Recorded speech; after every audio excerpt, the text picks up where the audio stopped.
Welcome to Solicited Advice to Live Your Best Life. I'm your host, Kate Hess. You're in the right place if you're tired of feeling stressed, anxious, and overwhelmed, or if your critical inner voice is the loudest voice in your head. Join me each week for actionable, healthful, and healing habits based in mental and emotional hygiene practices to help you turn your self-criticism into self-love. And along the way, bring more freedom, serenity, resilience, and joy into your life. I'm a mental and emotional hygiene coach, and I'm thrilled to join you each week to answer your questions and help you live your best life. This week's question is one I struggled with for many years, and I'm really grateful I get this opportunity to share the important lesson I learned about it with you. Today's questioner asks, does being productive always mean working hard and not taking breaks? In a nutshell, no. Nope. Absolutely not. In fact, I'm going to share with you today how this is the exact opposite of what being productive looks like. Let's start by recognizing that working hard does not, in and of itself, actually make you productive. If I wanted to plant a tree in the backyard, digging a giant hole in the front yard would be working hard, but it wouldn't bring me any closer to my goal of getting a tree planted in the backyard.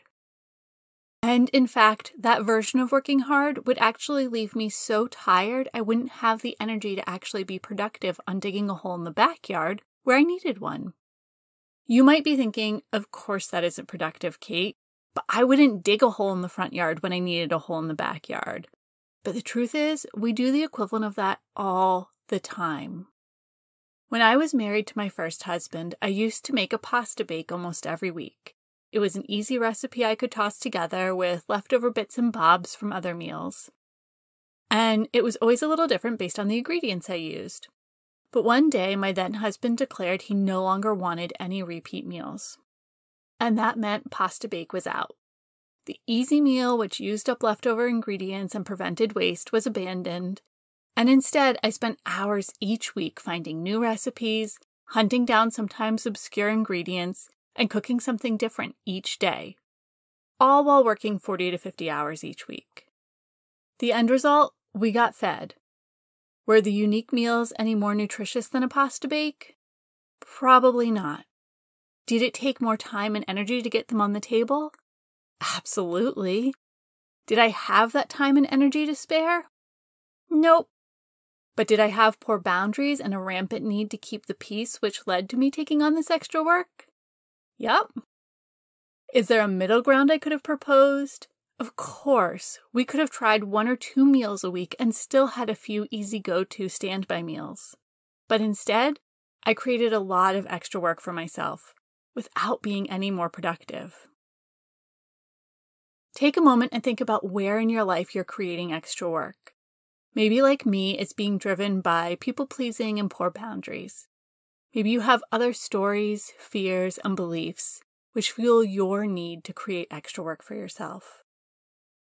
Regardless of what the story is behind the extra work you're creating for yourself, working hard is often the opposite of working efficiently, especially when you're working in the wrong direction. Maybe you're familiar with the term flow state. This is another way of saying you're in the zone. When you're working from a place of flow, your attention is easily focused on the task at hand, and everything about it seems to come with ease. Sometimes when I'm writing a podcast or one of my weekly emails, I'll settle into a flow state. The words just seem to pop out of my fingers as they race across the keyboard.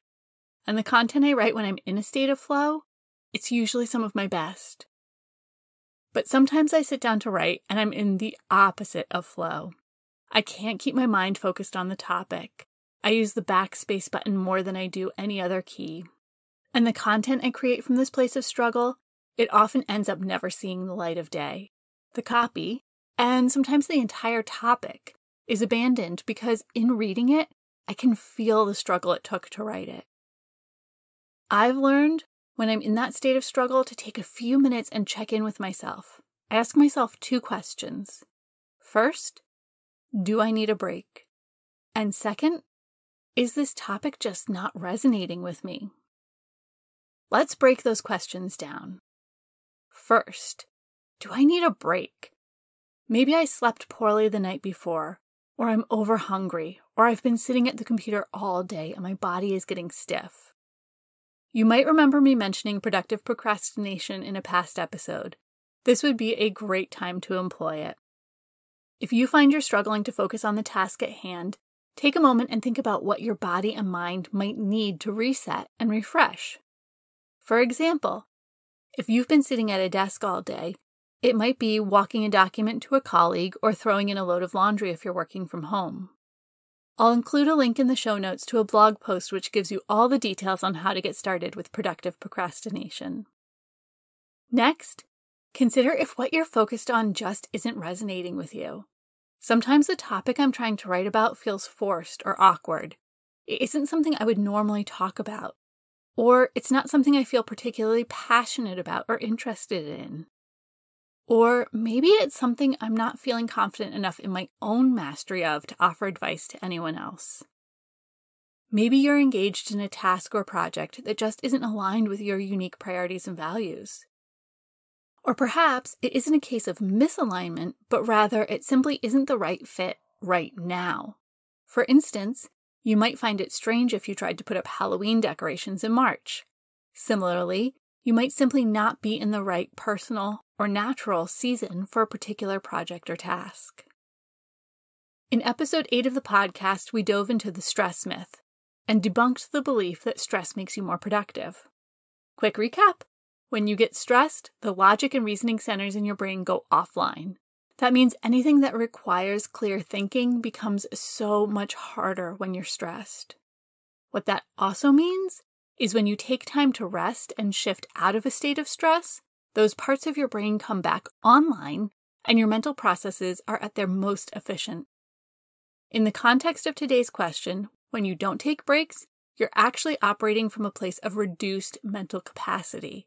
It's only when you take breaks that you can be your most productive. A 2017 study published in the Harvard Business Review found that taking breaks were actually key to efficient problem solving and igniting creative thinking. The researchers discovered participants in the study, when allowed to focus on a task as long as they wanted, ended up circling around dead ends and creating redundant ideas.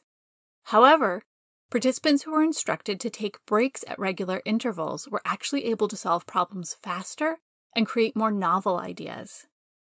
These results are supported by additional research which also found taking breaks and switching between one project and another allowed participants to be more creative and productive. One additional interesting note from the study, even when participants felt they were on a roll, they actually were simply recreating the wheel over and over again while believing they were making something new. If you struggle to give yourself permission to take breaks, consider scheduling your productive procrastination. Set a timer on your computer or phone to remind you to take breaks on a regular basis, and pick a task that resonates with you off your productive procrastination list. Again, if this isn't a tool currently in your toolkit, I'll add a link to learn all about productive procrastination in the show notes. These regularly scheduled breaks are also a great time to check in with your body and see what it needs. Do you need to stretch your legs?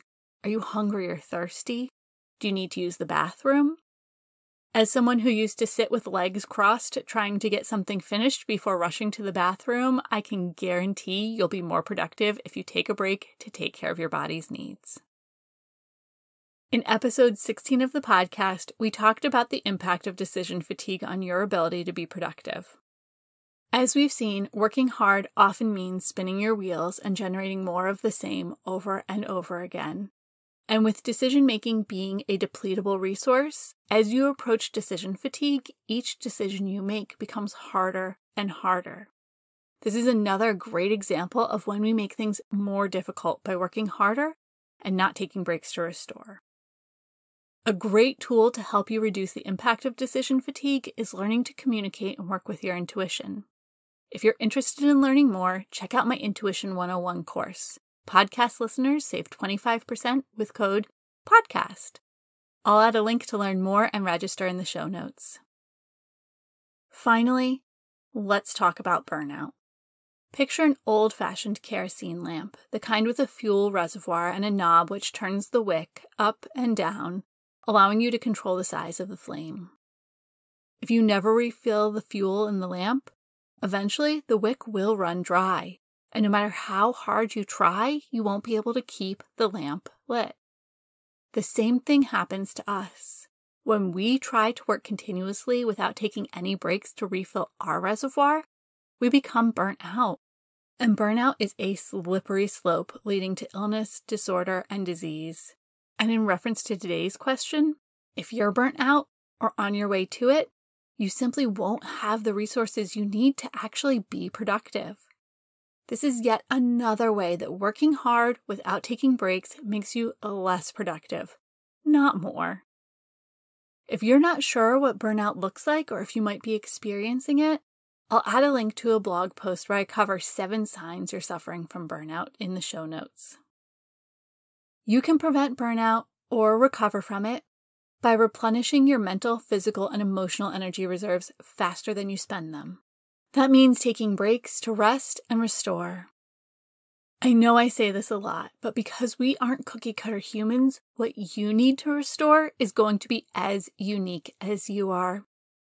The way we refill our energy reserves is through self-care, but self-care is so much more than a bubble bath or a massage. A basic guideline is self-care activities feel like you've just received a warm hug from someone you love. But understanding what self-care is and how to make it work for you is a big topic. You can revisit episode 4 of the podcast to learn more about self-care, or get your free copy of my Self-Care Toolkit at nourishnesttbreathe.com/P18. That's P as in podcast and the number 18. And get everything you need to start building a consistent, sufficient, and sustainable self-care routine that works for you and your life. One side note here. Distraction is not the same thing as self-care, and it won't actually refill your mental, physical, or emotional energy reserves. It might slow down the drain of kerosene from your lamp, but it won't refill it. So the one caveat to everything we've covered today is prioritizing distraction activities over either working hard or self-care activities won't help you be more productive. If you find you're spending a lot of time engaged in things which pull you out of your own life and distract you from what you're thinking, feeling, experiencing, or doing, it might be a good time to do a personal energy audit. I'll add a link in the show notes to a blog post with all the details on this process. So going back to today's question, taking breaks actually helps you be more productive, not less. And working hard without breaks is a great way to be less productive. If you're ready to make the most of your breaks, check out the blog post linked in the show notes on productive procrastination and grab your copy of the free Self-Care Toolkit at nourishnesttbreathe.com/P18. That's P as in podcast and the number 18. And I'll add a link to that in the show notes. Thank you so much for joining me today for this episode. Please hit subscribe wherever you receive podcasts. If you've got a question that you'd love to hear addressed on a future episode, please submit it using the form on my website at nourishnesttbreathe.com/podcast. I'll include that link in the show notes. And remember, living your best life isn't about changing your life. It's about changing the way you show up for your life. Thank you so much for joining me for this episode of Solicited Advice to Live Your Best Life. If you enjoyed this episode, please take a moment to leave a rating and review wherever you subscribe to your podcasts. Your rating and review makes it possible for other people just like you to discover this podcast. And don't forget to check out all of my free resources at nourishnesttbreathe.com/resources. I'm sending you a great big hug. You've got this.